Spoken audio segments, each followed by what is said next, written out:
All right, before we begin this episode of FMA Dumpster Fire, I would just like to remind myself to be nice, not to mention anyone by name, but we're going to talk about a specific or particular kind of instructor who wishes to differentiate themselves from the pack by ridiculing the practices of others. Now, as a caveat to that, oh, my beard is looking beautiful. As a caveat to that, I firmly believe that it's okay to scrutinize and to question techniques, practices, and methodologies without necessarily attacking specific individuals or systems. But recently,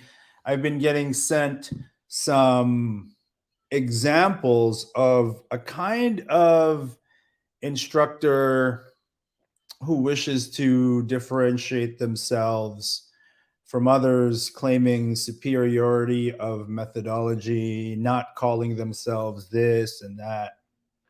And I think that's fine.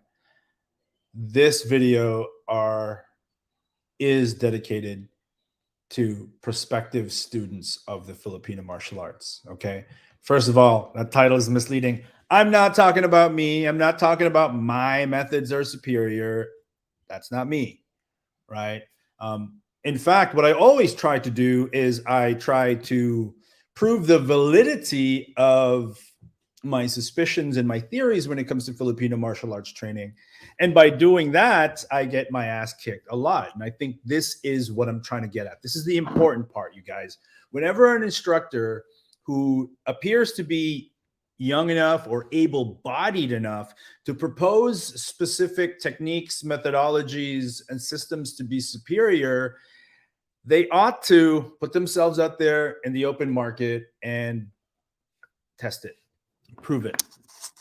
Okay. I think it's entirely too easy. And I think people are getting really wise to the fact that just making broad, unsubstantiated claims is quite easy in Filipino martial arts. But it's also quite easy for the student to be able to, shall we say, sniff out bullshitters. You know what I'm saying? We can approach criticism and scrutinization through a logical, reasonable sense or lens, I should say. If we see an instructor and all they post are still shots of techniques without demonstrating that technique under some sort of a non-consensual, non-collaborative manner, or even at a pace that's a reasonable representation of how things might actually go down in competition or real life, there's pretty good reason not to trust that instructor. Now, a lot of instructors have been there and done that, and maybe they're out of phase in their instructor trajectory where they really can't afford to be smashing with the young dudes anymore. And that's reasonable. They have a body of work, a documented body, a verifiable body of work that people can go, oh, yes, yes. You know, Tuhan Bill McGrath did that. Tuhan Jared did that. Tuhan Philip did that. And this is partly why I like to put myself in a lot of conditions where I could be humbled, you know, where I could be wrong, where I could get smashed. And I try not to hold on to things that consistently get me in situations that I can't get myself out of. Certainly, if I can't do it for myself, given the condition that I'm not no super athlete. You know, my cardio kind of sucks right now. I like Cheetos and coffee, and I sit in front of this freaking laptop all day, but I'm reasonably athletic. I'm reasonably capable. And so I put myself in these situations where I get smashed a lot because those are the experiences that will allow me to become a better teacher. And so when your teacher appears to be of sound body and mind, and they are not demonstrably putting their concepts to the test, you can be sure that number one, they're either regurgitating concepts or that they're just kind of stringing together ideas without ever putting these ideas and theories to a reasonable validation process. And those kinds of instructors, I'm not really a fan of. Okay. And we're not talking about systems here because not all Pikiti tertiary instructors are created equal. Not all Balintawak instructors are created equal, right? But when somebody is just like, sometimes it just seems like folks have a chip on their shoulder, and the way in which um, they choose to elevate themselves is by ridiculing the practices of others, right? Again, I'm not talking about reasonable, logical, civil scrutiny, right? Which we all ought to be doing. We should not be attaching the very fiber of our identity to a kind of drill that we like, right? But when somebody bashes Sinawali for being impractical, or Carenza, or Kata, or anything like that, I believe that they ought to be able to back up their scrutiny by essentially putting their money where their mouth is, right? So, hey, you don't believe in Carenza, you think it's a useless practice. Why don't you go fight somebody who does believe in Carenza and who finds value in that? It's quite easy, especially if you live in, let's say, California or other places where there is a comparatively healthy community of Filipino martial artists and instructors, right? Does that make sense? Am I making sense, you guys? Right? Like, I don't want to talk shit. You know what I'm saying? I don't want to talk shit. I don't want to be that guy. I've recently accepted the role of instructor, so I try to hold myself to a higher standard. Um, I've made these mistakes in the past. I've said some things rather prematurely in the past, and when I've been wrong about those things, like I was wrong about Sinawali, like I was wrong about flow drills, like I was wrong about Carenza, I was wrong about a whole lot of things. And I think that's a good sign, right? Um, However, in martial arts, where students are looking for absolutes and certainties, I also understand the risk that I take in not, attracting students into my cadre is because I'm not perfect. I do make mistakes. I get smashed. I get hit. I get hit by beginners, yo. I get hit by beginners. Um, and so here's another thing. Here's another thing. Can't believe I'm talking about this still. Some people, okay, some people overshare. Like, let's get that out of the way. Some people do overshare. I've been guilty perpetually of oversharing. Sometimes I mean, I've gotten into podcasts where I'm drinking, and then towards the end, I'm pretty drunk and I'm saying crap that I shouldn't have said. And I apologize for those things. Um, but yeah, so where was I? Okay, where was I going with this? Oh yeah, I'm elevating myself to a higher standard because now I'm an instructor. What was I talking about? I was talking about Carenza, right? Carenza. Let's see. Comments. What's up? Oh, that's what I was getting at. Oversharing, right? Posting. Brian overshares sometimes. I overshare all the time. But I know I think I say this in jest, right? Because I actually encourage people to share their journey and to be public and to be forthcoming with their journeys and to share with other people what they may be interested in or are exploring. And sometimes I'm guilty of this, right? Like I'll see a video of somebody and I'm not in a particularly good mood, or that guy just annoys me and I don't want to show support for their video, even though I think it's brilliant. Um, that happens less often now, right? I'm trying to be a force for good. But there are people who sort of who really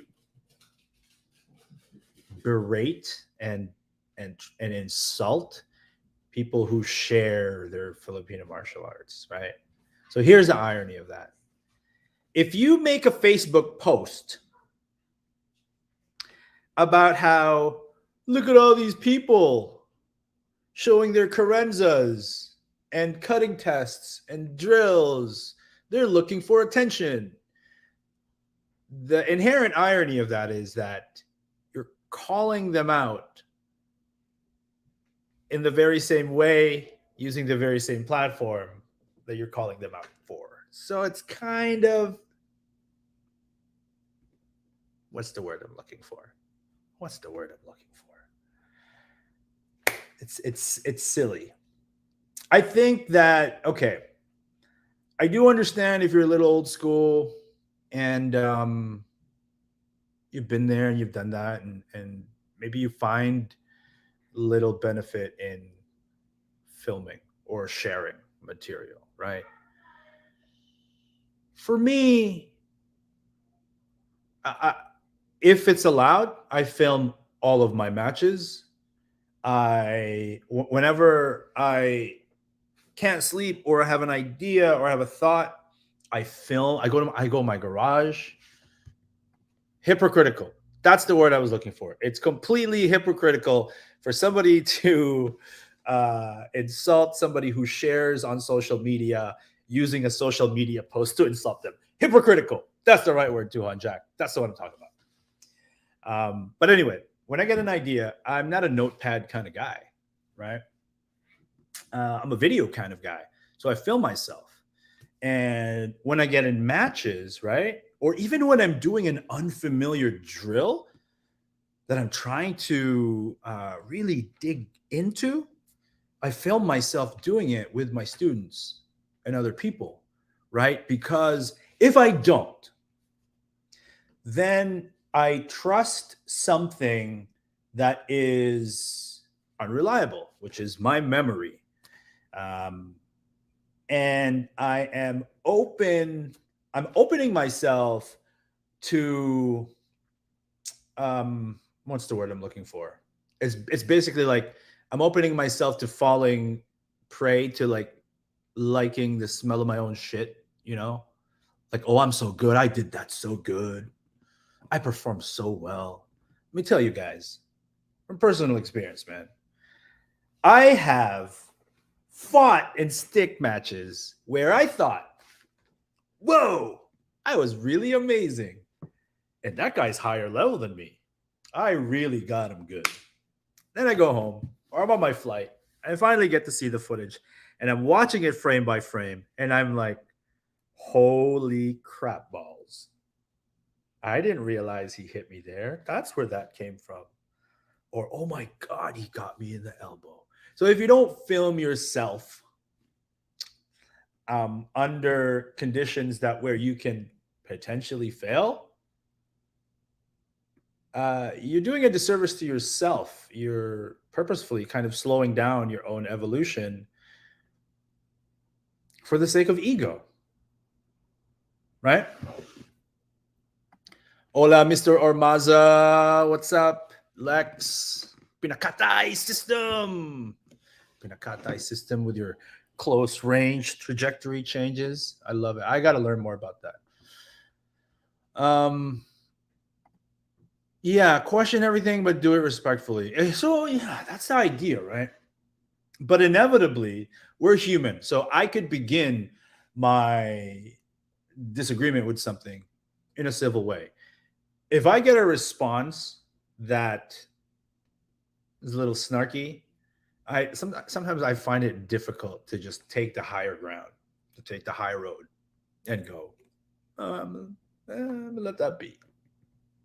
So I'm guilty of that. And so what happens is, I present something with civility and respect. It was met with animosity and ad hominem attacks. I retaliate, and then back and forth it goes. Lately, I think I've been doing a great job of just disengaging, right? Like, I am quite satisfied these days with making a point and then leaving it, posting and ghosting. Yeah, I become better at that, and let them feel good that they got the last word, right? Let them feel good. Tuhan Jack Latorre. The thing is, I shared a video of one chap who says he hates Carenza, who actually posted a video of him doing Carenza, one with his grandfather's blade. As soon as I shared his video, he took it down. Yeah.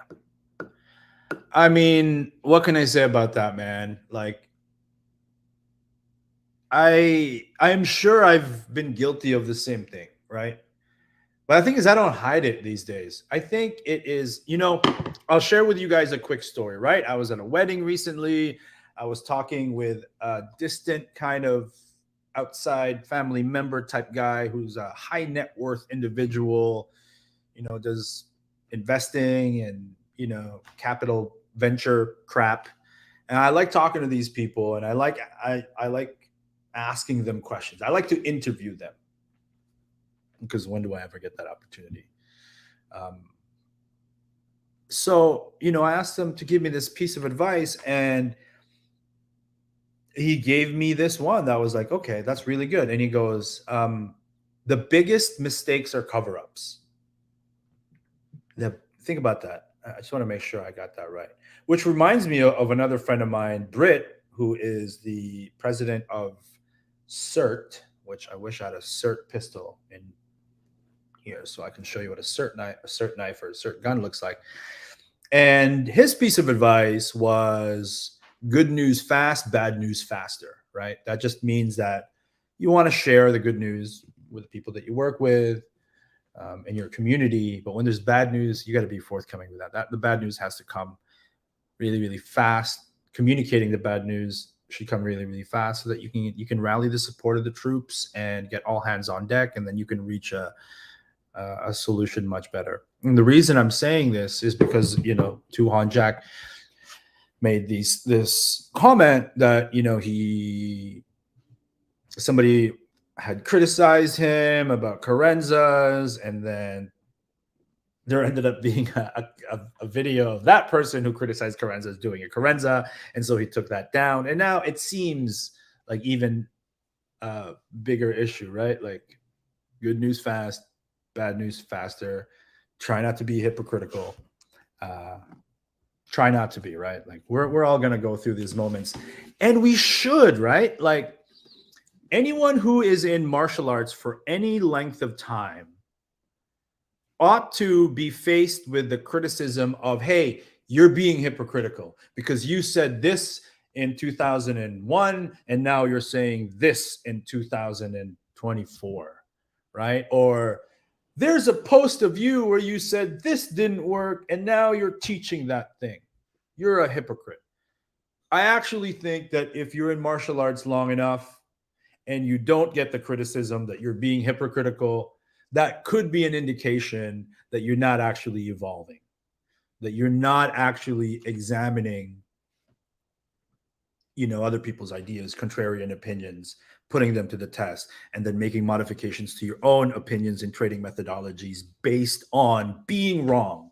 So, right, I'm really good. I was good, right? That was kind of positive twist on that story.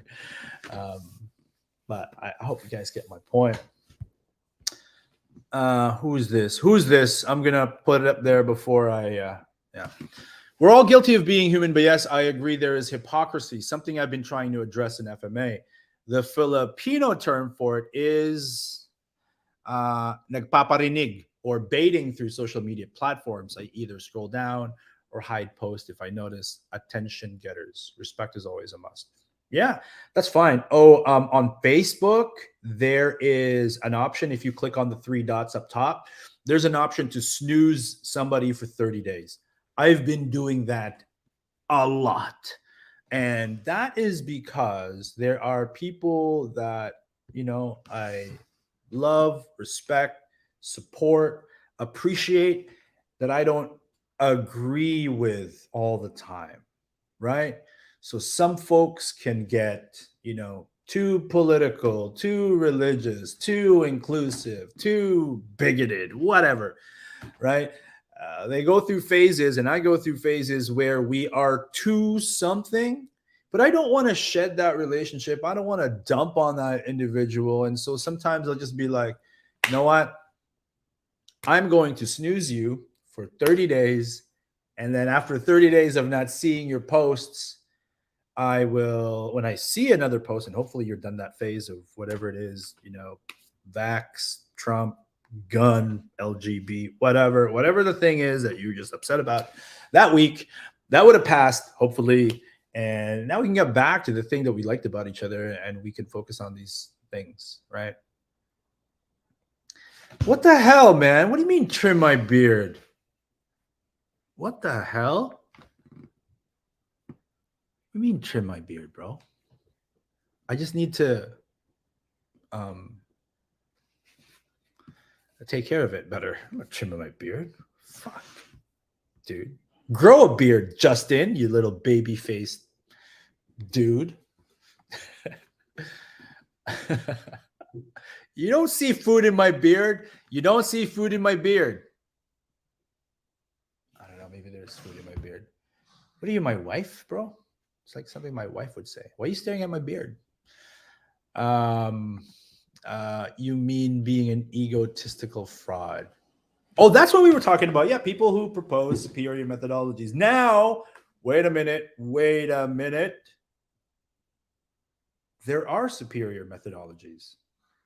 All right. Give me a thumbs up, or I don't know, agree in the comments if you think there are actually objectively superior methodologies to acquire a skill set, because I believe that. I'm not saying my methodologies are superior, but I think that there are objectively superior methodologies and processes to learn specific skill sets in Filipino martial arts. Okay?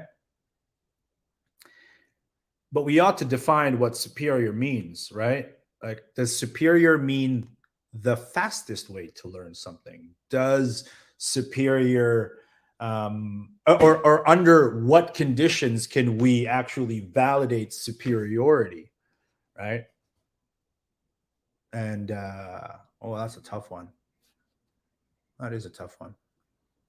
I think superiority of methodology as it relates to a combat art like the Filipino martial arts actually ought to be based on the time it takes us to get to a certain level of proficiency. It has to. And I know speed isn't everything, as my wife might happily tell you.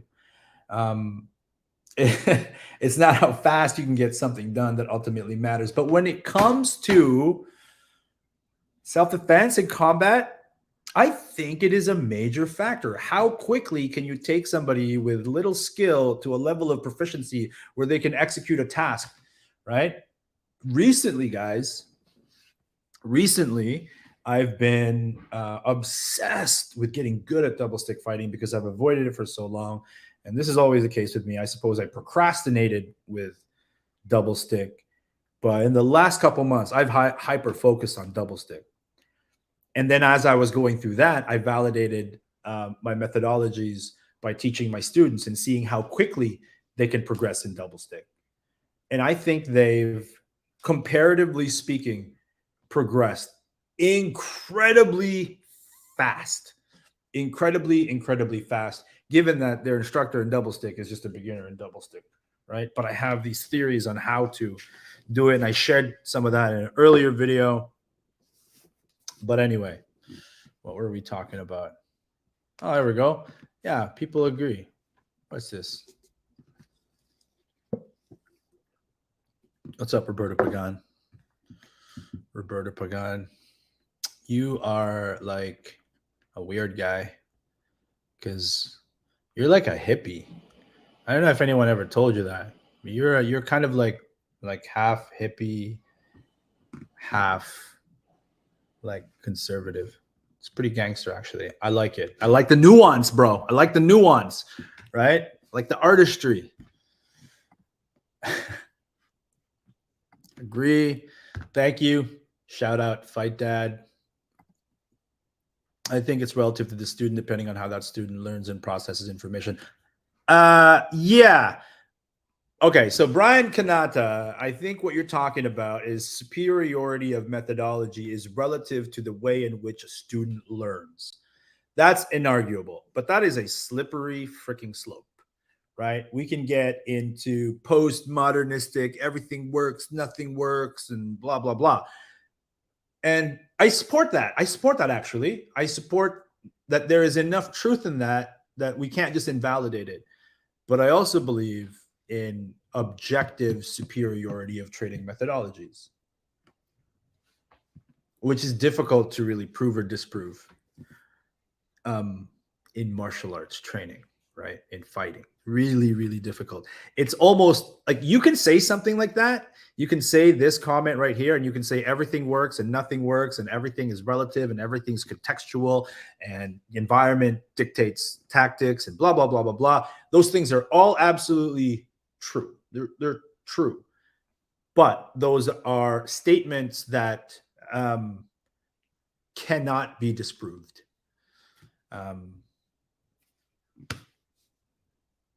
Just one of those things, man.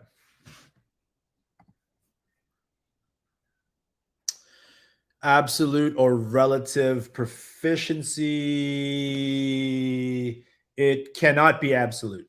It cannot be absolute proficiency without us getting into a conversation about standards and standardization, right? And we will never agree on that. And so it has to be relative proficiency. And speaking with how good I think my guys are at double stick, right? Like they'll spar somebody that will make them look like an absolute joke. That's just the way it is, right? That's just the way it is, right? And that's on a sliding scale. That can be for somebody who's been training double stick all their life. They're going to fight some young guy, who was I don't know, what's another double-handed thing that people do that gets them good? Anyway, they could do something.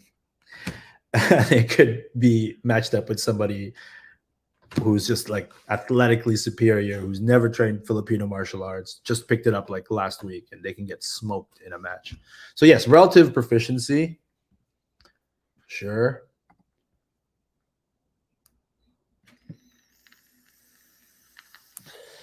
Yeah, everyone's going to find someone better. And it's also like there are some days in my Filipino martial arts journey where I really feel like I'm untouchable, where I can square up with anybody in the world in single stick, full contact, and I would just dominate. Some days I feel like that. Sometimes I get into matches where I'm like, whoa, that was beautiful, Rubio, against this high level dude. That was chef's kiss, magnificent. And then there are days where I just suck. It's like golf, right? It's like there's so many contributing factors to performance, right? Like I went to one of your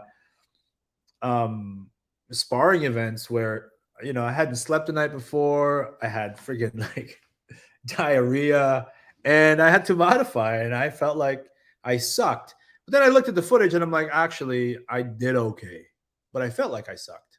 Anyway. So yeah, you're always going to find somebody better.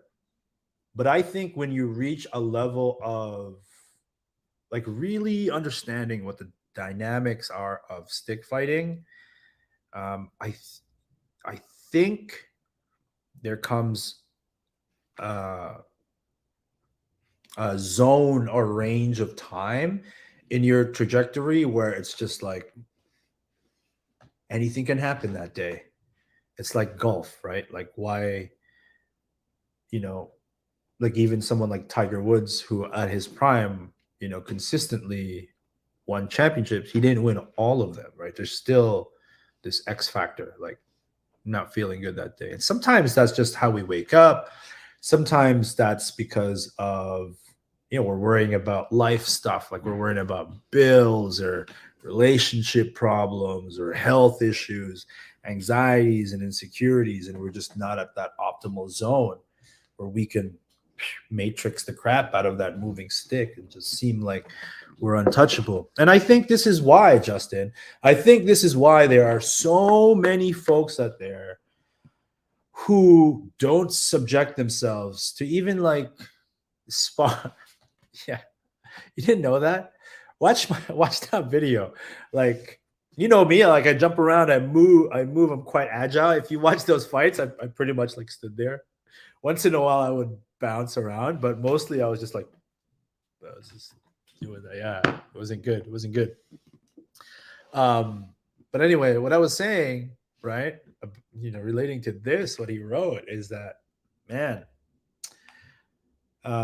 if you don't subject yourself to other energies, other intentions, other systems, other people, if you don't spar, and heck, man, I've grown to love a specific kind of padded stick sparring. I think some padded stick sparring can get a little over weak halfy, old school styles, where it's just like it looks like two ceiling fans colliding with a complete disregard for any sort of defense, and it's just about strike frequency.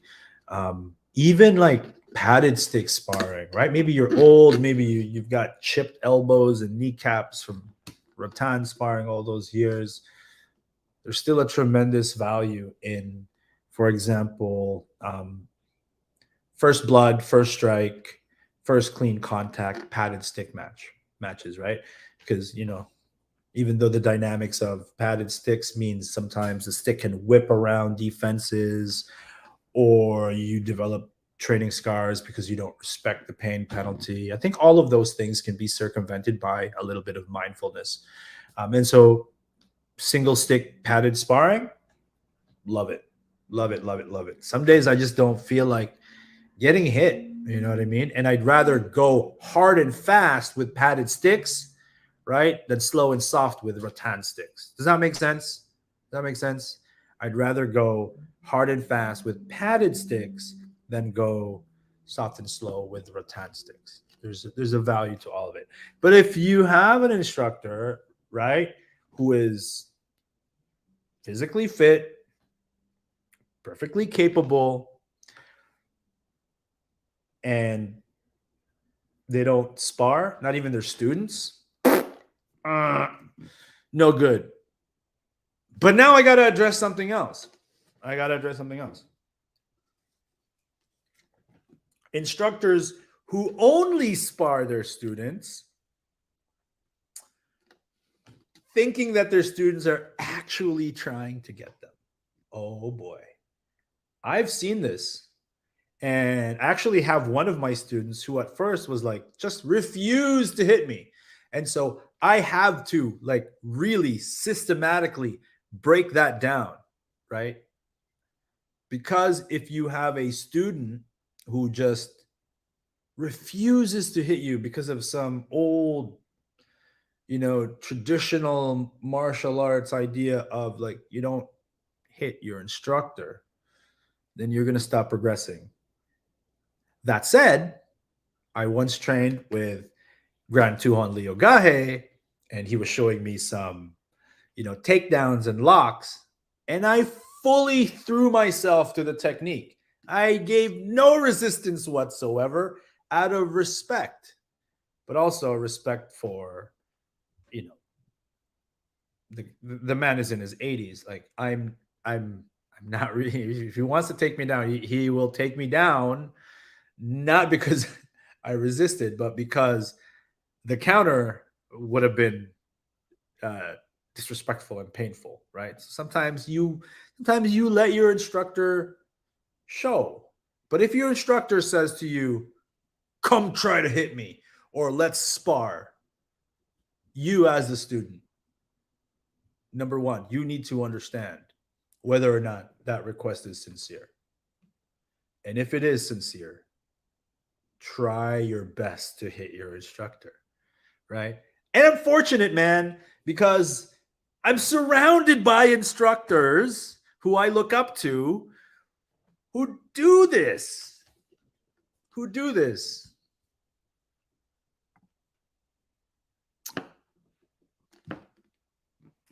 Correct. The bigger problem with instructors only fighting their students is that the whole situation becomes a bit inbred. I mean, yeah, bro, of course, right? Now, mind you, yeah, no, there's no solution to that. I was gonna say, like, if the instructor is really well experienced or is, a super academic, then they'll keep the tendency of inbreeding to fester within their student group. But to actually be that kind of instructor, you need to travel and test that. Which, by the way, Lamont does, right? He fights in Dog Brothers matches and Tipon Tipons and PTTA conferences, and that's the best, man. That's the best. Shout out Blackbird Training Group. Yeah, I was just thinking about that Sabayan video that he released shortly where the dude got stunned. And again, right? Like, under some lenses, like, why would you ever show one of your students getting stunned by Sabayan concept? I do it all the time. And again, that I think that's because you, and I don't think this is an assumption, you really take the time, care, and consideration to cultivate a community and an environment within your student group where there is no ego, because you get hit yourself and you show you getting smashed, just like I show me getting smashed. So that way, when you show one of your students getting smashed, it's like, hey, it's not because I'm trying to embarrass you, right? It's because somebody did something good and you did something that could have been improved on. And we need to be on the front line of that. Like, the reason I can show the awesome, beautiful things that I do, I call it grace under fire, is because I show the mistakes that I make, right? It's not this masturbatory, self-aggrandizing kind of social media, attention whorish, deceptive, manipulative kind of practice where I only show my good stuff. We don't do that because that is dishonest, right? Damn. Kind of getting heated over here. I gotta calm down, Rubio. Gotta calm down. But it's true, right? It's true. I am not talking a bullshit like that. Okay, let's see another comment. 200 Changing with critical growth is fine. It's needed. It's watching folks with crab mentality do the very things they were just criticizing is hypocritical. Agreed. That sort of existence doesn't hurt or help my own. It just affects those folks on the fence looking in, and avoid FMA for the childish and hypocritical conduct. The same chap claims his system is entirely new, but is heavily based off of other arts. You can't have your cake and eat it too. It's fairly clear, or that is, I'm just trying to correct it. Yeah, it's clear. But unfortunately, it's not clear, right? It's not clear. Like, man, I want to believe that all students are reasonable, logical, and have common sense. That's demonstrably not the case, right? And here's the thing, guys. I've seen guys with tier 1 experience, law enforcement experience, accomplished martial artists do some and believe in some highly ridiculous things.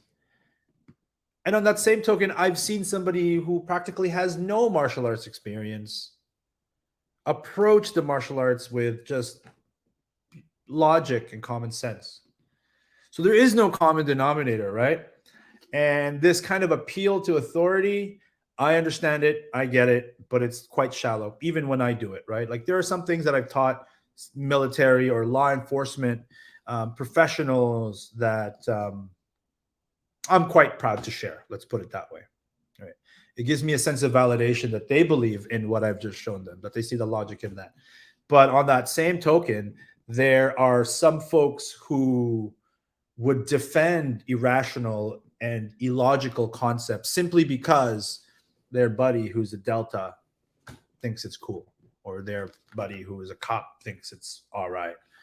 So slippery slope kind of thing, right? At the end of the day, it's got to be logic. Logic needs to be the primary pillar that we hold ourselves accountable to and what we believe in. Yeah. Oh my gosh. If you're the best guy in the room, it's probably time to change rooms. Yeah, you hear that a lot, right? Although currently, I'm pretty sure I'm the best stick fighter in my group. But that's because they're all my students. But even then, they hit me. I don't know. Okay. Hey, Paulo, I agree with your opinion, and I also would say superior training should instill strong fundamentals quickly, which can be applied to the most common self-defense scenarios. LV 426. I like it. Let's digest that, everybody. Let's think about this. Superior training should instill strong fundamentals quickly. Yeah, I agree. Now, if we were to add anything to LV426's comment, is that understanding the underlying principles within those fundamentals may be equally important, right? Because a jab is fundamental, and we can learn that very, very quickly. But we have to understand sort of the underlying principles behind what a jab is, so that we are able to adapt that empty hand jab to a knife jab, to whether or not we jab somebody who's bigger and stronger than us, when, where, why we apply it. So yeah, which actually, thank you for pointing this out, because as you guys all know, I've not really stuck to any one Filipino martial arts system. I mean, more and more, I'm a Pikiti Tertia guy, right? But I don't discount the other systems at all. In fact, in quote my system, I'll tell you, in my system, primarily Pikiti Tertia based, but accepting concepts, not drills, concepts from Calis Illustrissimo, concepts, not drills, from Balintawak, drills and concepts from Estocada de Campo, drills and concepts from FCS Kali, Filipino Combat Systems by Tuhan Ray Dionaldo, and training methodologies from boxing and wrestling. So that's my system, which doesn't have a name. But yeah, currently I am collecting, I should say curating, drill sets from different systems that are complementary to one another, that can serve as bases and evolutions and layers to one another. Yeah, that's what I'm doing. I think it's great. But I may be biased. It's quote my system. So thank you for that. And what I wanted to mention was that if you understand the underlying universal principles of things, then you're able to kind of do what I do and what many people do, is just travel, explore, scrutinize, test, bring them all into a pot, stir it up, and go, oh, okay, you can separate principles. You can, even though the ingredients are all mixed, you can go, oh, that is sour, and I'm tasting this sweet because it balances out the this and that. Anyway, thank you guys, man. I'm really enjoying this conversation. Really enjoying this conversation. My mind is just freaking racing with double stick material, man. And it's illuminating so many other things that are just like, I honestly feel at this point in time, because I go through, let me get rid of this comment. I go through peaks and valleys, right? I'm sure you guys do too, where Filipino martial arts um, kind of experiences peaks and valleys as far as our prioritization of it. I think that's totally normal. There were times where I just got sick of FMA and I just needed something else. Um, but then freaking double stick. Oh my God. Double stick, you guys. Double stick. Why did you guys tell me double stick was so good? Double stick is so good. It's so good. There's so much to learn. Like it's a different tactical game, man. When you're doing double stick. Oh God, I love double stick. Jeez, why didn't you guys tell me? So now I'm like, I want to make sure my students get proficient in double stick as quickly as possible. Um, but then today I thought like, is my double stick training going to make my single stick suckier? Whole different conversation. Let me address some more of your comments because I appreciate the conversation. Since we are discussing proficiency, I think we can define it as the ability to affect who wins in a tournament, not win the tournament, but their presence changes who is going to win that day. I see enough truth in what you're trying to say, for sure. Justin, what I love about sparring, especially with people you never have before, it's a way to truly show your true self, maybe even your soul. Look at you, man, getting all mystical. I love it. Yeah, no, I definitely agree, man. When you spar with somebody and the energy is congruent, right?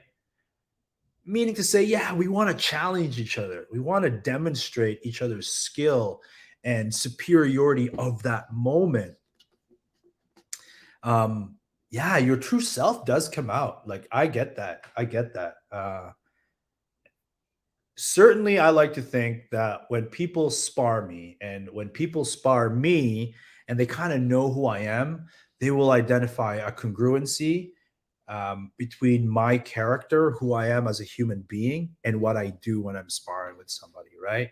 Like I'm a little bit playful. Sometimes I can turn it up and be serious. I can be strategic and I can be risky. And almost like the totality of my character is expressed when I spar with somebody new for the first time. That's actually just a really profound and high level characterization of the value of sparring other people, is that you get to know yourself better, right? You get to express the totality of who you are better.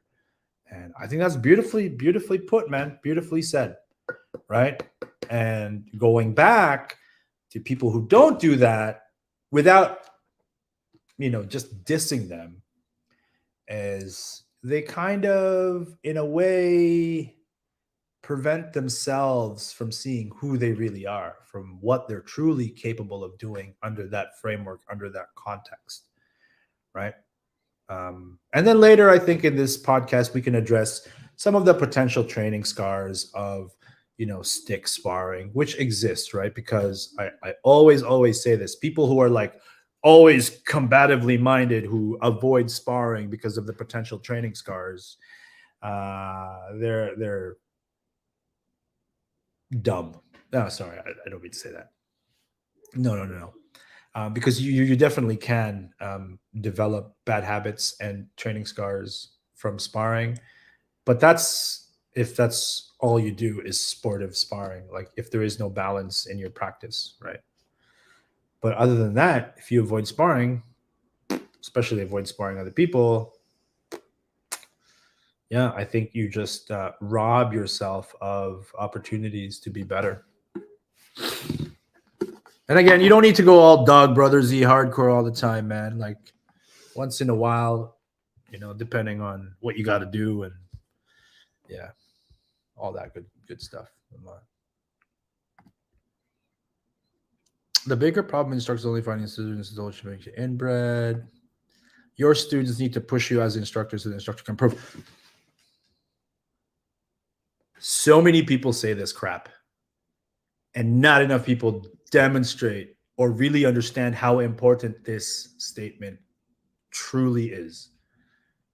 This is so, so key, right? Every instructor wants to say, oh, I want my students to get better than me and blah, blah, blah. And yet, demonstrably, you can almost tell that they're purposefully trying to be king of the hill and stuffing their students' evolution. Your students need to push you as an instructor so that you as the instructor can improve, right? I don't dangle secret techniques and blah, blah, blah in front of my students or none of that. I want them to get it right away, and I want them to test it right away, and I want them to try their best to try to hit me, because that's how I actually get better. So true, Lamont. So true, bro. And I think, right, we write this statement down in any martial arts forum, and every master in there is going to go, yeah, of course, I agree. But being demonstrable of this concept, let me acknowledge it's difficult to do, right? It's really, it's I wouldn't say, man, I don't know if it's difficult, but I can understand almost why some people don't do it, especially if their livelihood depended upon, getting as many students as possible and like retaining them, getting them to keep paying, right? Because some students might say, well, why would I train with an instructor that I can beat, right? Well, okay, answer that question. I'm asking you, why would you train with an instructor that you can beat? Why would you train with an instructor that you can beat? A lot of good reasons. I want to see what you guys come up with. So here, I couldn't hit Bobby if he paid $1 million. Skill gap. You talking about Bobby Tabuada? Because I bet you could. It's not a skill gap. It's just the reality of things. The reality is, if you actually tried to hit GM Bobby, you probably could. It probably hit you more and harder, but like there's just no way. There's no way, right? You could hit him. I'm not saying hit him. Unless he really asked me to go, then I have to respect that. Then I will go. But if I don't feel like the request is sincere, then no, I would not hit. And would everybody like to hear a Tuhan Philip story? Tuhan Philip Jelena, founding member of the Dog Brothers, leader of Dog Brothers Canada, one of the baddest stick fighters I've ever met.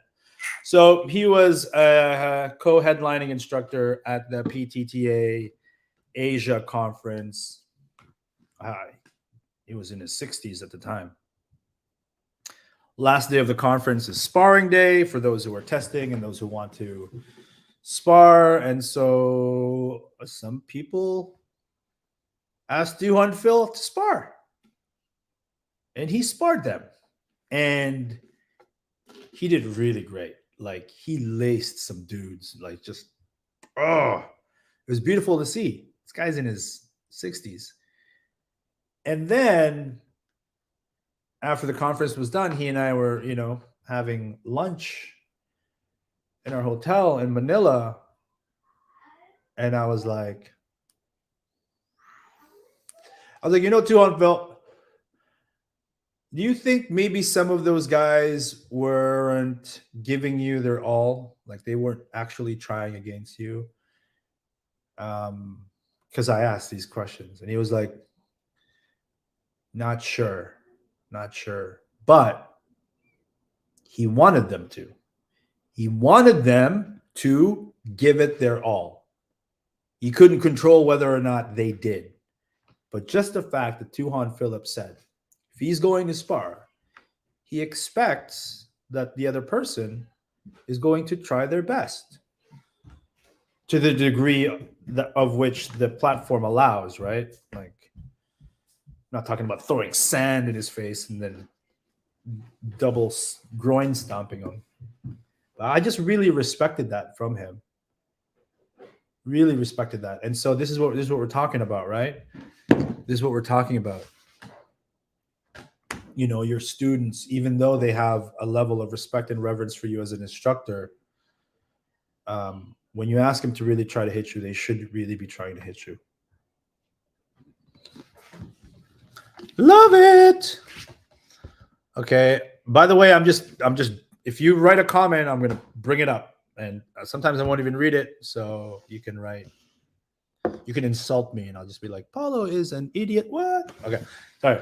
Roger. I thought it was Roger, and then I pronounced it like with an Asian accent.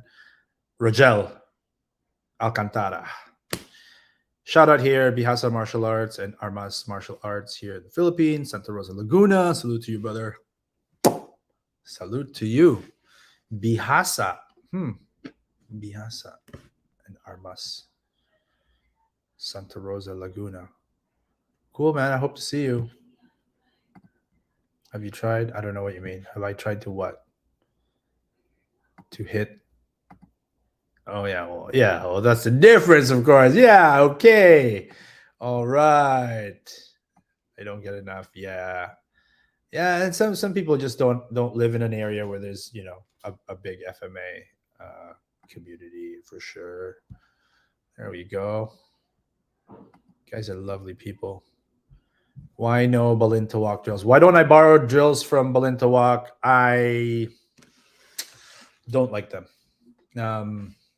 I don't like them for skill development. Also, I suck at them. Let's be real, okay? Like, I suck at Balintawak drills. That's why I don't do Balintawak drills. And I also do, like, again, just so that I'm not misunderstood, like, I don't do Espada Idaga drills. It doesn't mean like when Tuhan Philip was showing Espada Idaga or the Contradas and the pre-Contradas, I was just like, I can't learn that way, but I know what you're trying to do. You're trying to navigate through entanglement in close range between short and close range weapons. Is there another way for me to explore that? He said yes.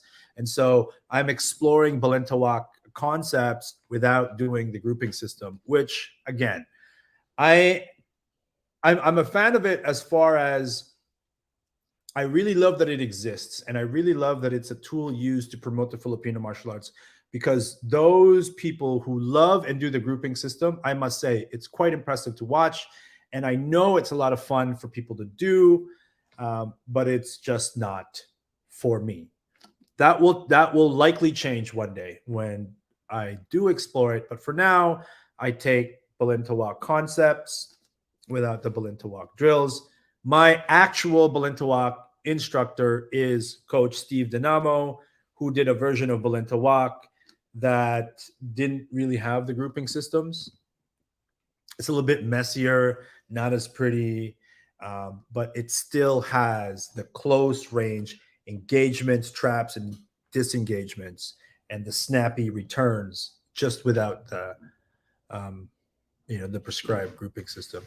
And if you listen to GM Bobby's video that I made, which is available out there, I think it was even shown at the last camp, right?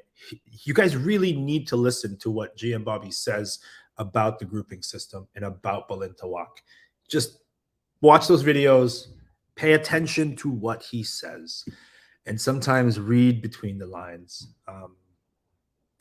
But one day I will learn, and I will, I'll climb up the Balintawak level and grouping system, because it's so much fun. I can see how much fun people have when they do the grouping system, and I can see how by having a prescribed set of sequences and patterns, it just gives students this sense of, like, I know the mountain that I'm climbing, right? Whereas sometimes when you're learning specific, like, or different Filipino martial arts, you're kind of climbing in the fog. Like, you don't know where the peak is. You don't know where the summit is. You kind of just trust that you're climbing and that you're getting better at climbing.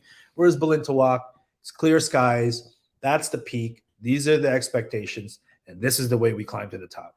And so that's very good in promoting and spreading the art, which is amazing, which I love. I should, you know what? I want to get Alex or Maza and Guru Belton, Guru Alex, Guru Belton, maybe some other like high level Balenta Walk guys. And I want to talk to them and we can have an honest discussion about, yeah, because we always have honest discussions about Balenta Walk. And these are nothing surprising if you listen to what GM Bobby says in the interviews that he does. Lamont, I did the same thing. I became a good single stick fighter, and then Tuhan Mel gave me a kick in the butt to become a good double stick fighter. Now it's probably my favorite category. Yeah.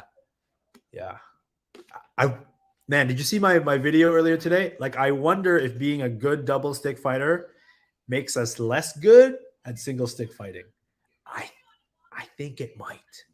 I think it's possible. I think it's possible that if you focus too much on double stick, you will develop some, maybe some tendencies that is going to be problematic when you do single stick, right?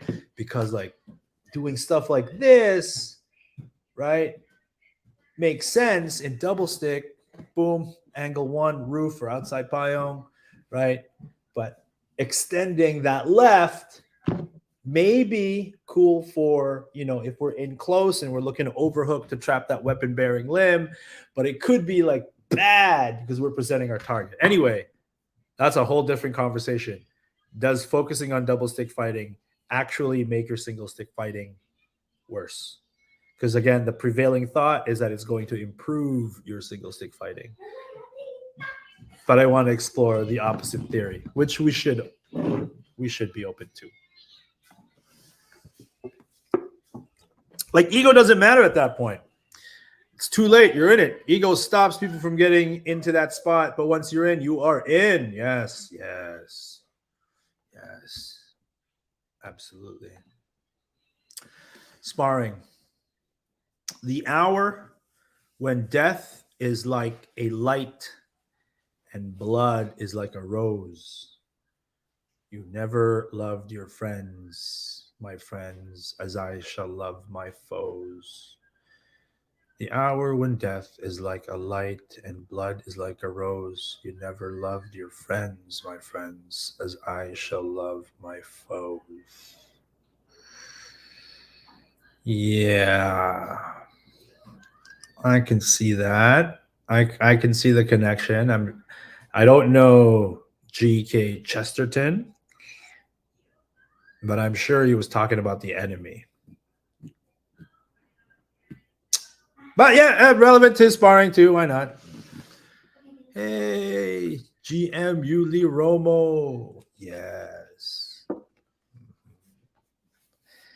GM Yuli Romo. Calis Illustrissimo. Bahad Zubu. Master. Ah, yes. This man.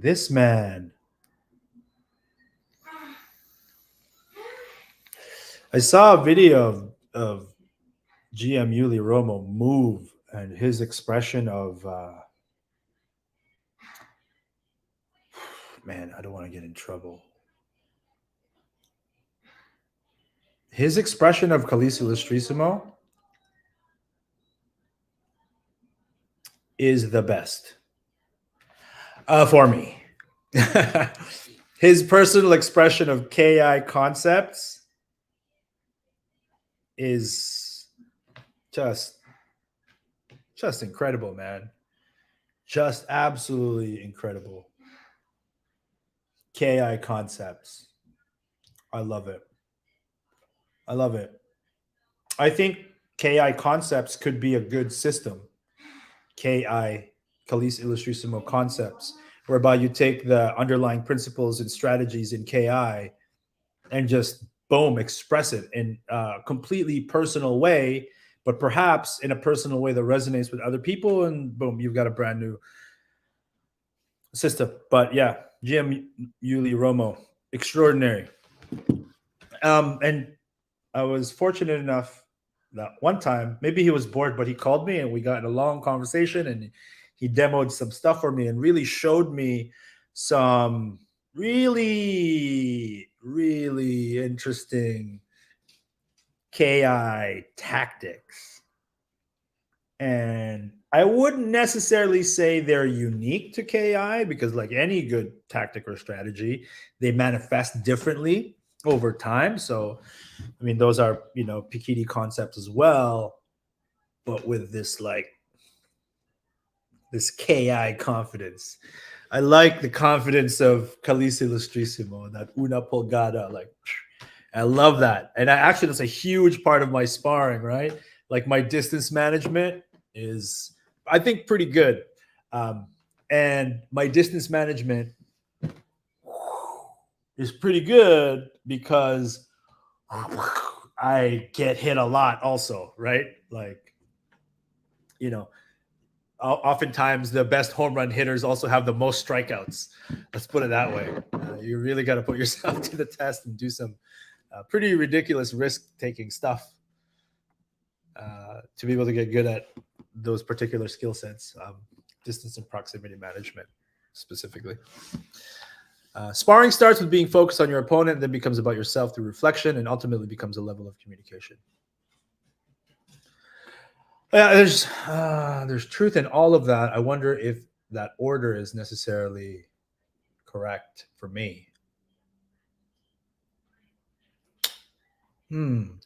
Sparring starts with being focused on your opponent, right? In other words, what they're doing.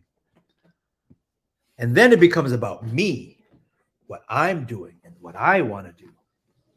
And then ultimately it becomes a communication. Yeah, this is true. And this is also true on a short time scale and a prolonged time scale. Like when we spar for the first time, it could be that I'm focusing on what you're doing and I'm understanding what your tendencies are. And then it becomes about me and how you respond to me. And then within that same sparring match, we could just be like, oh, Jack. And you can be like, oh, I see what you did there, Paulo. And then we kind of just communicate. So yeah, I like this also. This is cool. This is good. And this could also be like a longer time scale, right? Where you're first beginning sparring, you're just kind of like overly concerned about what your opponent's doing. And by the way, what I'm trying to get my students to learn with double stick fighting rapidly, which sometimes it takes people a long time, including myself, is like there are certain combinations and tactics that you can almost throw blindly independent of what the opponent is doing, right? A lot of the tri-V combinations I feel have those properties, right? Where yes, I can throw a tri-V combination based on what they're doing, or I can just throw it blindly independent of what they may be doing, because one of those three elements is going to connect or accomplish what it's meant to. Yeah. So what I'm teaching my students right now are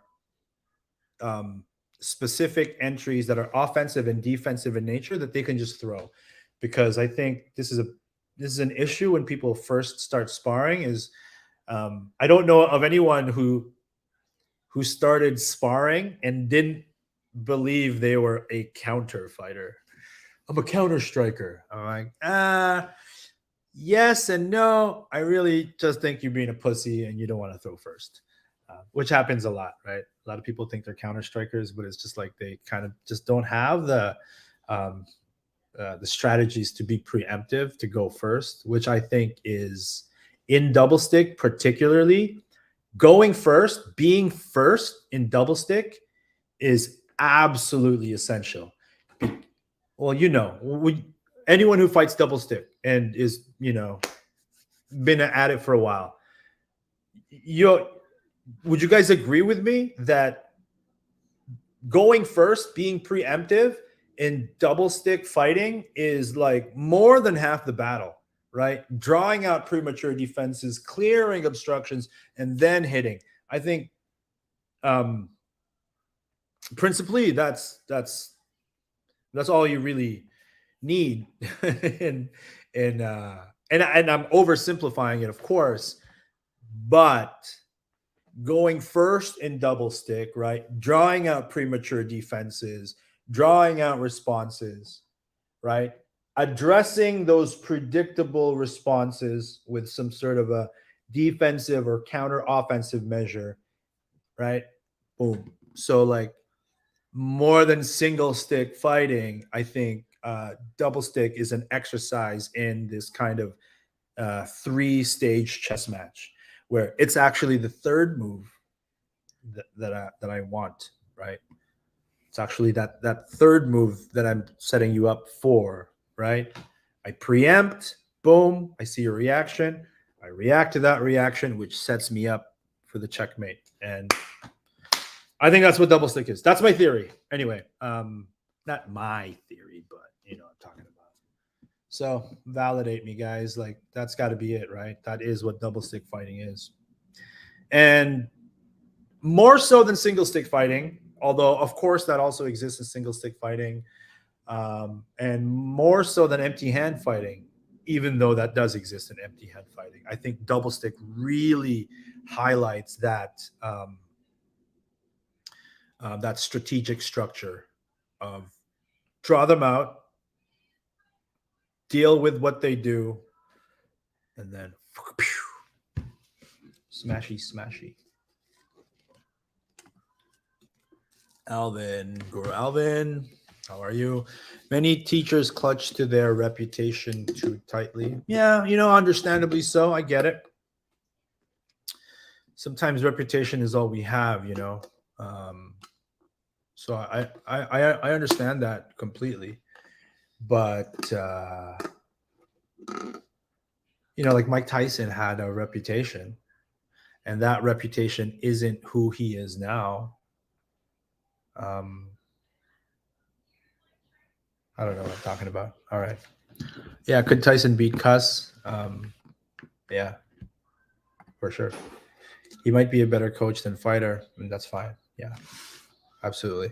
What was this that we were answering the question to? He might be a better coach than a fighter. I kind of remember. I'm sorry, because physical ability doesn't reflect. Physical ability doesn't reflect actual knowledge.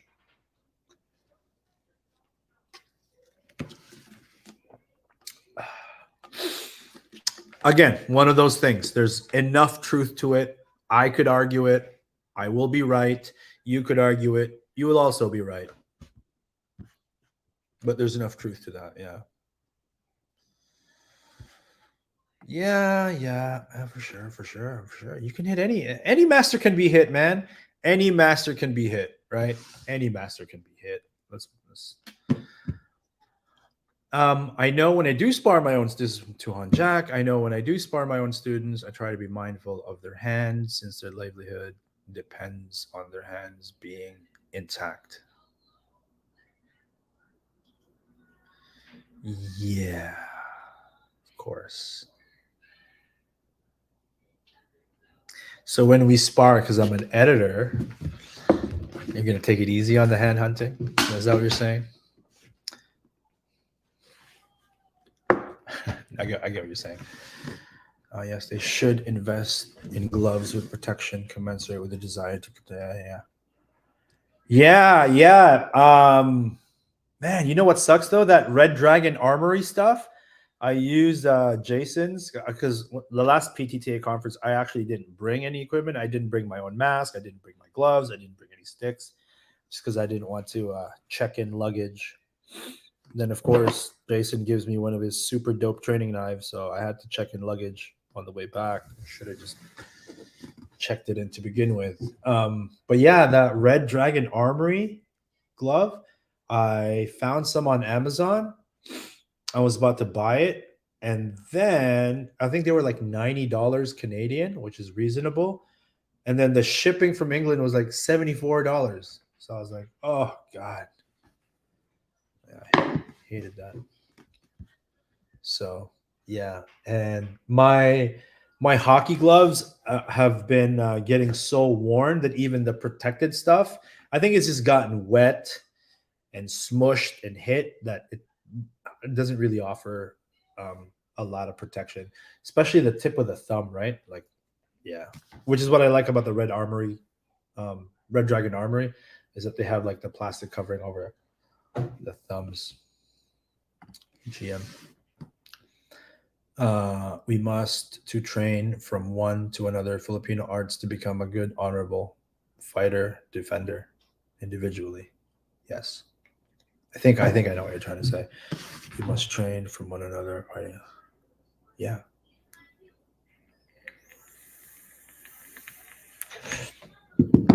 Yeah, getting a variety of experiences, each helping each other out, so that we can find our own style within the art, or as Remy Pressa says, the art within the art. Groupings are my favorite FMA drills. Yeah, of course they are, man. They're, like I said, they're super fun. They're super fun. I get it. And then like you really get a sense of progress by doing them, right? Because at its foundation, it's memorization. You know what's coming, which is freaking great. I think that's why a lot of people like drills. You'll probably like Espada, Idaga, like double stick later on. I probably would. We did some Espada, Idaga sparring here in the garage. I'm not sure if you remember. And yeah, it was good. But again, it's like only do one thing at a time kind of thing. Some do. We tend not to armor too much or use padded sticks. Maybe that has to change. Yeah, I mean, the thing about padded sticks is what it really again, you're a great instructor, so you can find a way to make padded sticks really, really meaningful. But for me, what I get my students to focus on are the pre-clash strategies, right? Because we're not going continuous, we're going 1, 2, and 3, and then that's it. And we're looking to see like who got the best of that clash. And sometimes it's apparent, you know? And so the baiting really gets highlighted when there's one clean hit. So yeah, certainly single stick, padded sticks. Yeah. And again, like this whole idea of pain penalty is really, really important in Filipino martial arts training, but it doesn't mean that every bit of sparring we do ought to have the highest levels of pain penalty. Like that just doesn't make sense to me, right? Because what I would actually do is prevent us from getting these opportunities to train full speed, full power, because there's no pain penalty. But once you understand what the pain penalty is, right? Like, I think Justin one time we sparred with like aluminum trainers, and like he plunged an aluminum trainer right into my clavicle. I get that. Let's go use rubber knives next time, right? Like, it's not like I'm going to disrespect a clavicle strike just because it didn't hurt as much. I would just not rather, have to go to the hospital. Which, by the way, is why I think like some of the best Filipino martial artists in the world who go hard at it are Canadian, because we we can just walk into the hospital and be like, I got hit with a stick. Please fix my fractured clavicle. And they'll be like, all right, $0. But I don't want to get into the whole socialism, healthcare stuff. I'm just saying, could be one of the reasons, right? Like, we get free healthcare. But that doesn't explain why Italians really suck at FMA, because they also have free healthcare. Tough call.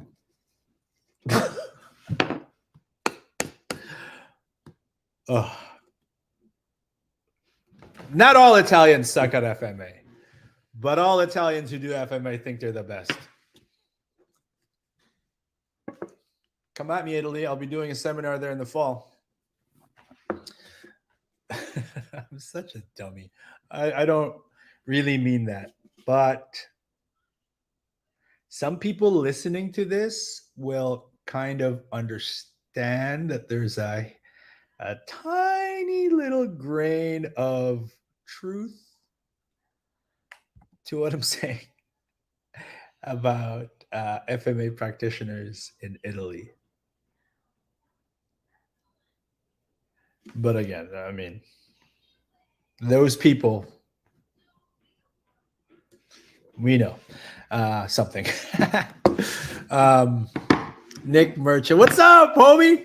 What's up? This is the. Oh, okay, I like this guy. I suck at double stick, but if I use a shorter stick in the left hand, it becomes a spotted daga, and I suck less. Yeah, which reminds me of Sean Zerger, right? Who is also a doggy dog, I believe, like yourself. I'm not sure if you're a full or a candidate. Sometimes that whole confuses me, but you certainly fight in those open and tribal gatherings. His double stick philosophy was that I asked him one time, is like, when I fight double stick, he goes, I don't mind losing one stick. Which means that his double stick preference in terms of fighting is single stick centric, which is kind of like natural. I'm trying to kind of avoid that for myself. But Nick, I totally get what you mean. If I'm not mistaken, Nick reps Serrata Eskrima. Shout out to Serrata Eskrima practitioners who do stuff other than,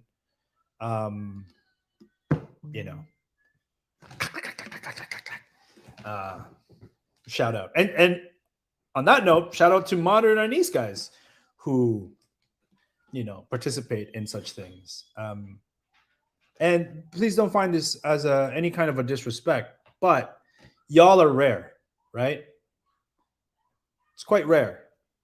From my limited observation, yes, you can make fun of me, but you kind of have to respect that I do have a lens. And from my perspective, there aren't many Serrata and modern these guys participating in Dog Brothers matches and, other hard contact rattan stick matches, right? Comparatively speaking. But I think you guys are paving the path for your system. And certainly I think that if you're a Serrata master instructor or a Datu in modern Arnis, that they would be quite proud of the Nick Merchants and the Craig Masons of the world. So shout out to you. Yeah, one day I'm going to do a spotted daga. Right now I am absolute crap at it. I suck at a spotted daga. Lots of legends in a hero's journey. Yes, GM. Thank you. I personally have not heard that double stick will help your single stick. Oh yeah, good. By the way, I do love how you take us on these journeys with you. It's my pleasure, man. Listen, guys, like I am quite exposed out there, good and bad. I am exposed to a lot of criticism, right? If I post a video of me getting smashed by a beginner or of one of my students, that the risk I take is that could be the only video that person ever sees of me is me getting smashed. That's the risk I take. But the benefit is that there are some people who have kind of followed along in my journey, and I feel like they're truly proud of my progress. I value those people very, very much. And also for me, I have an account of, hey, I was like this in 2019. This is what I thought. This is what I was focusing on. And this is what I sucked at. So there is an account of my journey, good, bad, and ugly. But again, like the risk I take is that, people who, want to criticize and be negative of me, just go on my Facebook or go on my Instagram. There's no shortage of ammunition for you to insult and berate me. And certainly you can show snippets of my journey and go and make a highlight reel of just me being absolutely terrible. Totally possible to do that. But that's the risk anybody ever takes when they, when they're an attention whore like myself, as some would say. I just need to spar you more. Let's go, man. I'm ready. It will be fun. It will be fun. Let you beat me up for a while. We'll see, man. We'll see. The best is an experience to mate other fighters in different groups. To mate other fighters. I certainly know some FMA practitioners who like to mate other fighters. Joke lang po. Sorry. As a counter fighter with double stick, there is X amount to read and understand. With double stick, there's 4 times to read. You mean single stick? As a counter fighter with single stick, there's X amount to read and understand. With double stick, there's 4X. Yeah. But again, principally speaking, right? And I think I learned this from you initially, is like, I'm going to look at the structure, and by baiting them a particular way, you can be reasonably predictive of what they're likely to do. And here's another thing about double stick, Lamont. I think that the way, like, a lot of people train double stick, right? I was talking about this with Jason, and he's on this exploration also, that people tend to overshoot defenses and offensive striking. Like, this bilateral symmetry kind of gets the better of them. And so when they're defending with like an overhead, let's say gunting, right?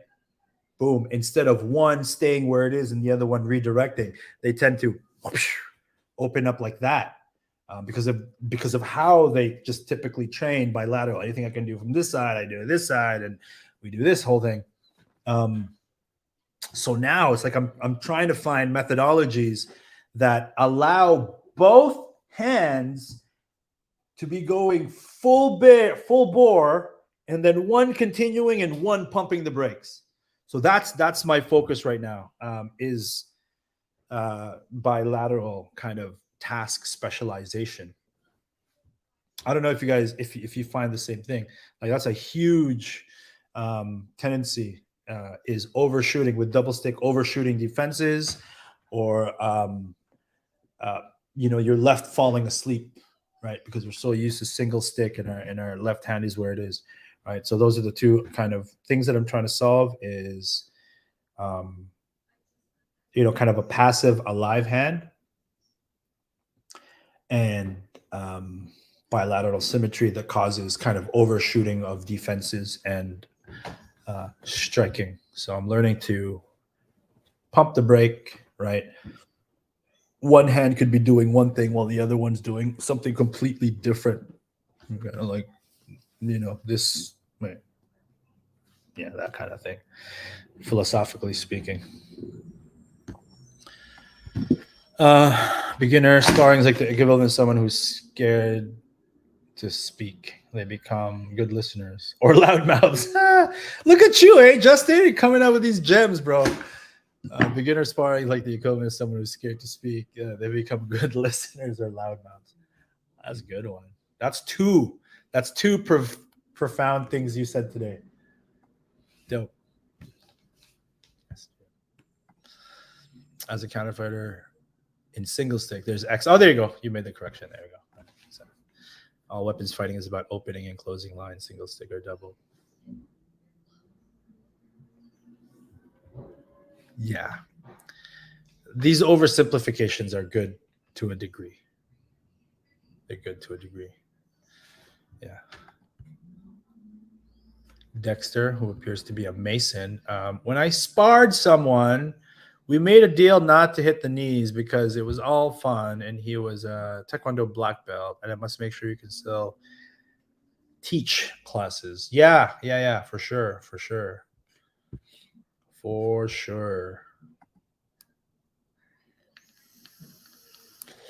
Thanks, GM. Oh, good point. Cool. Cliff Tudor. The idea of groupings being a remembered pattern is a little misleading. The attacks and responses are limited, as in any drills when you learn it initially. Well, it's not misleading. You just kind of explained it. Yes, for sure. Yeah, I get it. I get it. I'm not trying to diss it, right? Which is freaking some of your Balintawak guys can get a little sensitive. I love Balintawak. Don't get me wrong. And yes, that's the nature of a lot of drills, right? It's patterned at first, and then you should be able to break the pattern. But the grouping systems, each system specifically aims to teach a specific set of skills, and so it is more patterned, and there are less options, right? So it becomes less about reaction until you go full bore, right? So yes, I totally get it. And I've I've seen it. Like, this is not something. And again, watch my interviews with GM Bobby. I'm not saying anything that's outside the scope of what he has said directly to me, in private, in public, on video. Yes. So it's not fighting.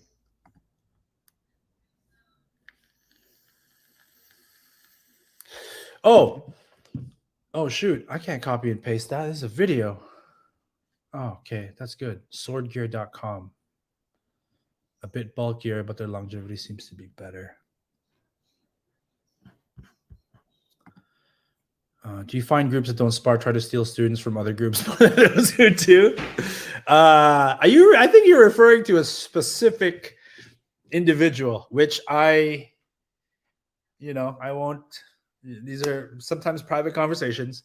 Do you find groups that don't spar try to steal students from other groups more than those that do? Okay, well, let me approach that. Let me see if I understand the question. Let's all try to understand this question, you guys. Do you find groups that don't spar try to steal students from other groups more than those who do spar?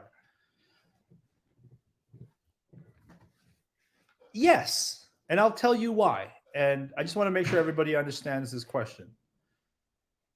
If you don't spar, if you don't fight, if your group, if your system doesn't spar, if your system doesn't fight, then you can make all sorts of unsubstantiated claims of superiority because you never have to prove it. And so I actually do think there is truth to this. Groups who don't spar try to steal other people's students more than groups who do spar. I have to say, I do agree with this.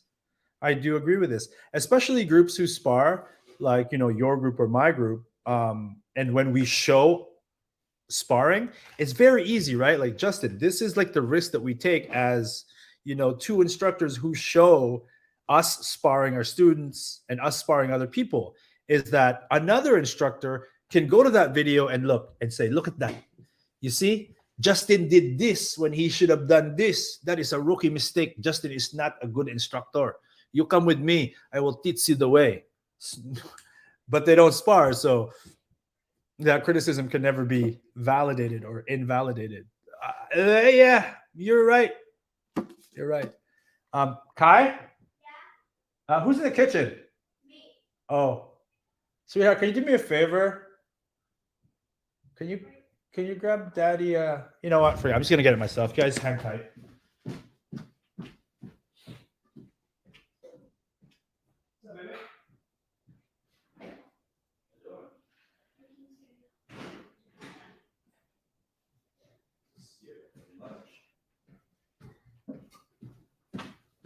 All right, I'm back. Yeah. I think I definitely. What do you guys think about this?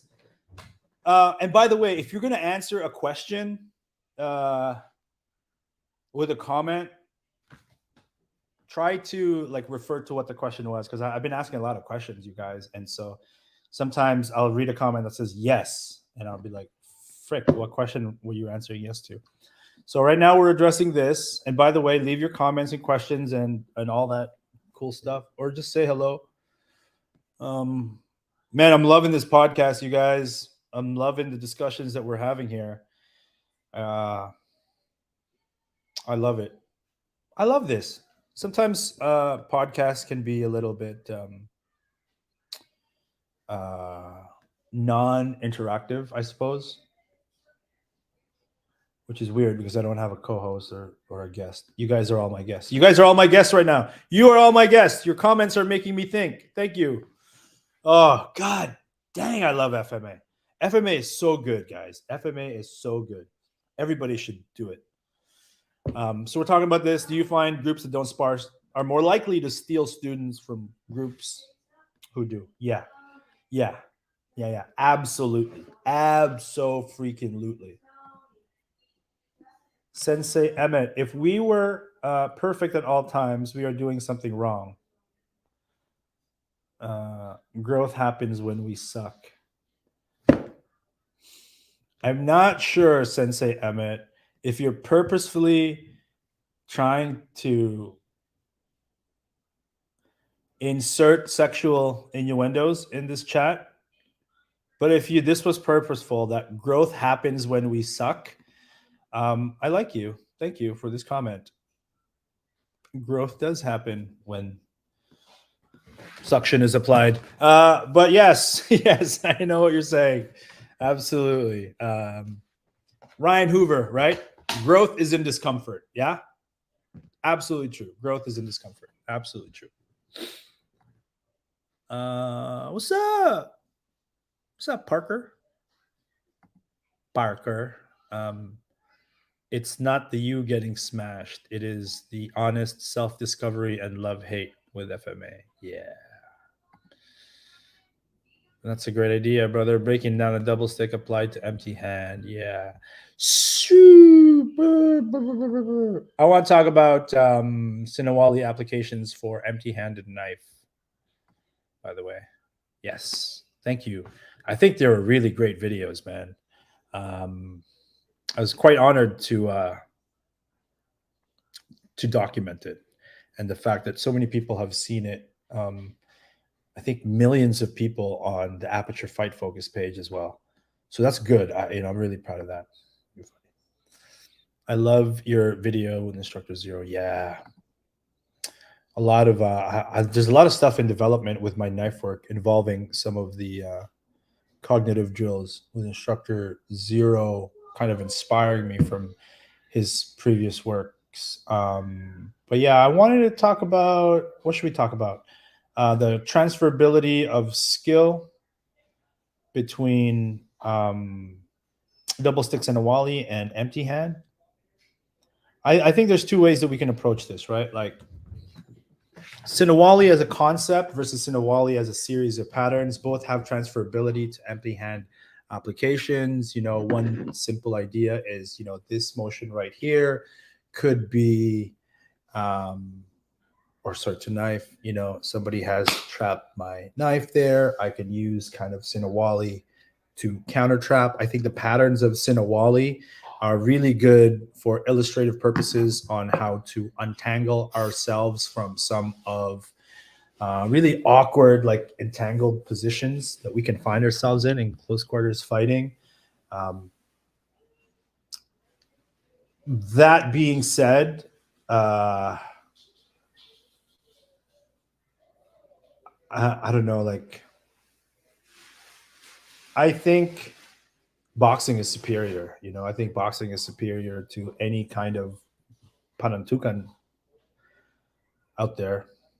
But then again, like when I say that boxing is superior to, panantukan or suntukan, good panantukan instructors would agree. They wouldn't feel offended. They'd be like, no, he's right.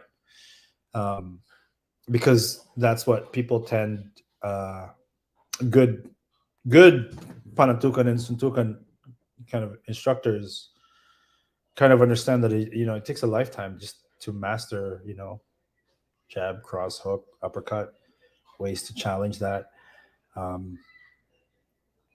They, I really think that a lot of Filipino empty hand teachings can get a little too complex for its own good.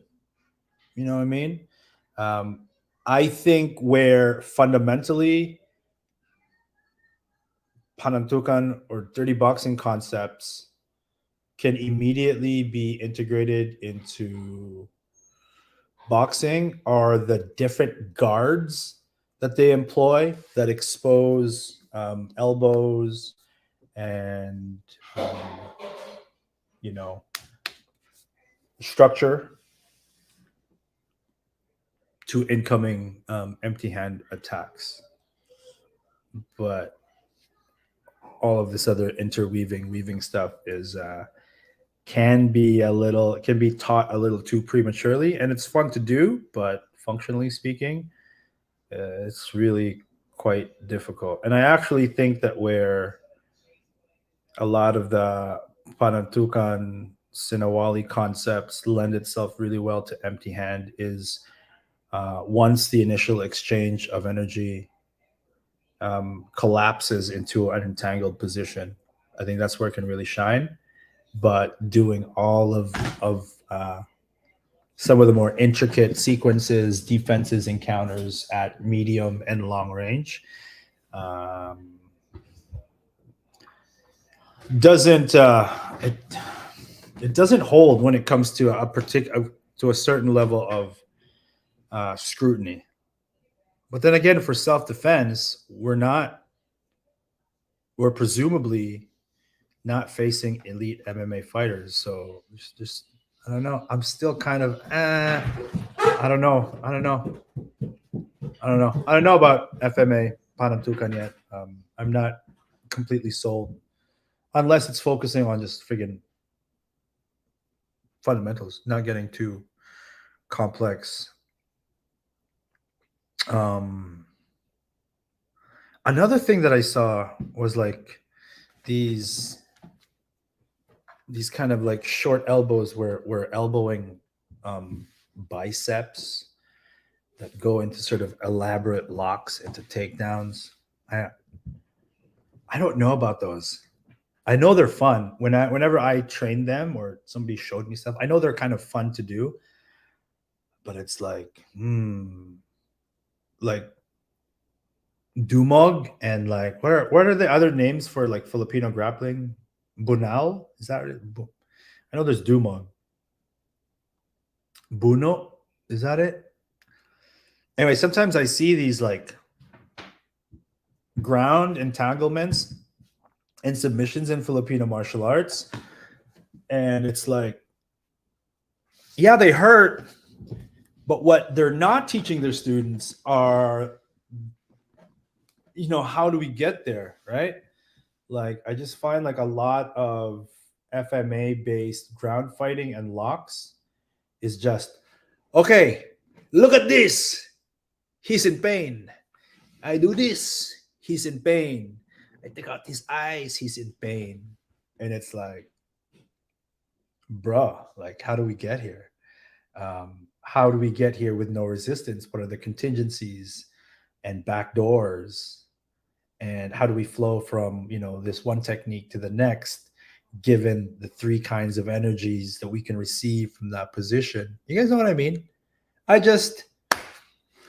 But then again, here's the difficulty with that, right? Is if, if a Filipino martial arts instructor has all of these Dumog concepts, and then they integrate a jiu-jitsu training methodology to it, they're going to face the criticism of people going, oh, that's just jiu-jitsu. So it's kind of like you can't win, man, which is sad. Let me see if I can offer a solution to this problem, because Filipino martial artists are like hypercritical of one another. But yeah, I definitely think that Filipino martial arts Dumog like kind of sucks as far as methodology is concerned, because it's all like demo based, right? It's never a live exchange of energy. There's never let's put you in this position and then we will find ways to get to that end lock, that outcome. And then another barrier to that, right, of why people don't employ jiu-jitsu training methodologies to Dumog is that, people say, well, Dumog is about breaking and ripping and tearing. And I think that's just a whole bunch of BS. It's just a whole bunch of excuses so that we don't subject ourselves to the kind of standards that, wrestling and jujitsu have. Because I think once we do that, we'll we'll come to realize that, man, these sophisticated locks are really difficult to get to. You know what I mean? It's really difficult to get to. And that we might actually have to come up with, different paths and systems and delivery methods to be able to get to these things. No offense, but I've not seen any, and I just I want to be able to say this with a level of truth, right? Um, I've uh, no, there's one, and again, this might seem biased, but I participated in training, and it was in the Philippines in the rain with Mandala Johannes Renninghoff, and he was teaching Dumog. But Mandala Johannes Renninghoff is a German Jiu-Jitsu champion, and so the locks were really, really simple, but after teaching the mechanics of that, he actually got us to roll and put us in positions where we had to earn the learned material under resistance from our training partners. But even that, there is no actual video of that really circulating out there. Anyway, who's a good Dumog instructor in FMA? Let me know. Okay. Thanks again, guys. No innuendo meant, but I see. There you go. Awesome. Seneca.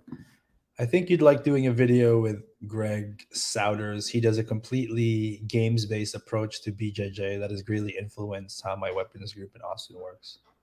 Yeah. I don't know who he is, but somebody recently sent me something. And I think it may have been this guy where, it's like not free rolling. It's kind of like gamified, objective-based rolling with certain parameters for resets and disengagement, which is really, really cool. This is also how I approach a lot of my Filipino martial arts training. Yeah, it's a game-based approach, which sometimes can get like the wrong. People who don't know kind of go, "Oh, FMA is not a game," and that's not what we mean. We're just the gamification element in skill acquisition is super duper important because it's actually what allows you to be able to focus on skill development specific to skill XYZ. Otherwise, it's just one big mess. It's just like kind of like a fight, right? And so gamification as a tool for skill development allows us to focus on the development of specific skills while still having good levels of competition and a non-consensual but collaborative exchange of energies. So I'm sure I would love that. Demos and drills look better than actual sparring, but I believe sparring will get the most practical application skills. Yeah. Agreed. Anyway, dojo. Cool. That was almost 2 hours. I want to thank you guys very much for keeping me company and helping me process these thoughts. I want to thank you so much for some really, really thoughtful commentary that got me to think about things and kind of connect the dots in that way. Man, thank you. I'm really happy about this, actually.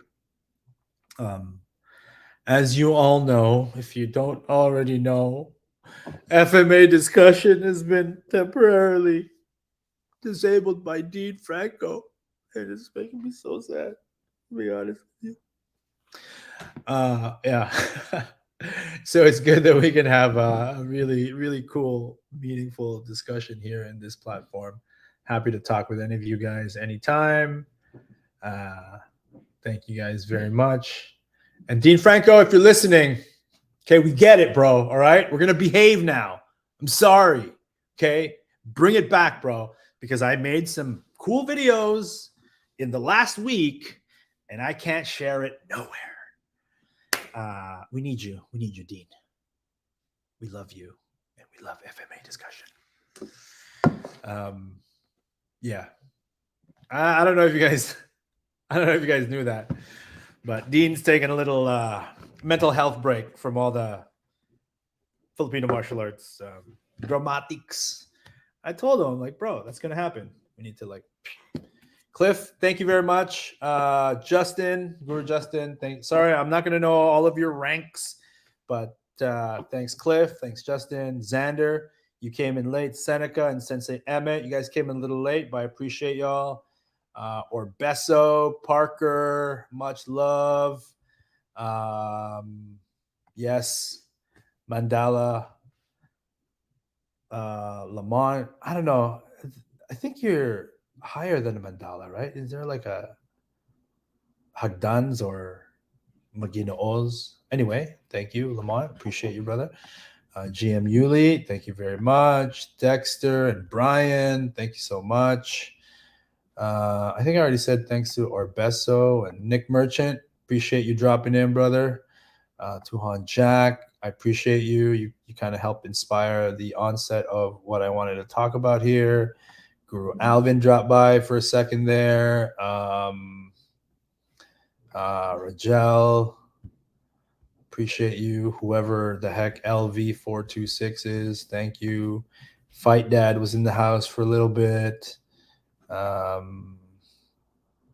Albino, Guru Lex, Omar was even in there for a second. Yo, I appreciate you guys. I did not play the dopest Filipino martial arts podcast intro in the history of mankind. And who am I to withhold such joy? So thank you guys again. We'll chat next time. And yeah, if there's anything you want me to discuss, or if you want to have a chat with me on this platform, I don't schedule it, so you'll have to catch me and be like, hey, you feel like doing a podcast? I want to talk about something. There's a 75 to 90% chance I'm going to say, yeah, let's hop on a podcast right now. Let's talk about it. For now, thanks for watching. I appreciate you guys. Peace.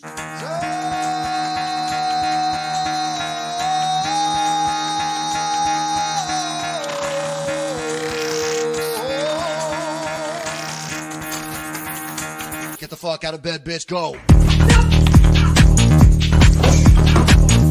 You're finished! Stop! Get up.